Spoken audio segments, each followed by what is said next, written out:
Hey everyone, in this tutorial, I'll show you how to export MP3 in Audacity in 2026. MP3 is a convenient format for sharing voiceovers, podcasts, music, and other audio because it provides a smaller file size while maintaining reasonable sound quality. So let's get started. First, open your Audacity project and make sure the recording is completely finished. Listen through the audio and check for unwanted noise, mistakes, sudden volume changes, or other problems.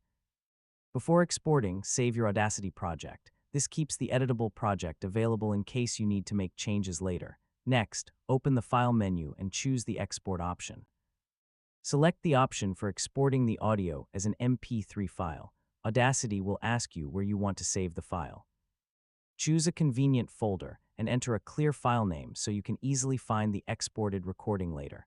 Depending on your Audacity version, you may see options for the MP3 quality or bitrate.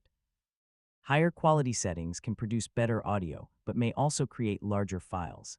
For spoken audio such as tutorials or voiceovers, you generally don't need extremely high settings.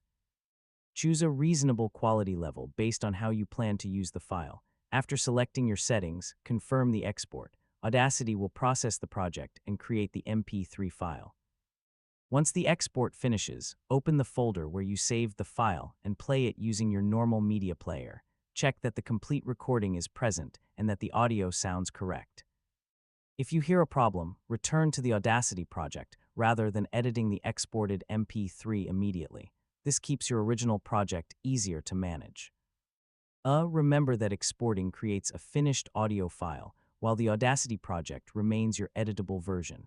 And that's how to export MP3 in Audacity. Finish your edits, save the project, choose MP3 from the export menu, select a suitable quality, and check the final file afterward. Thanks for watching, and I'll catch you in the next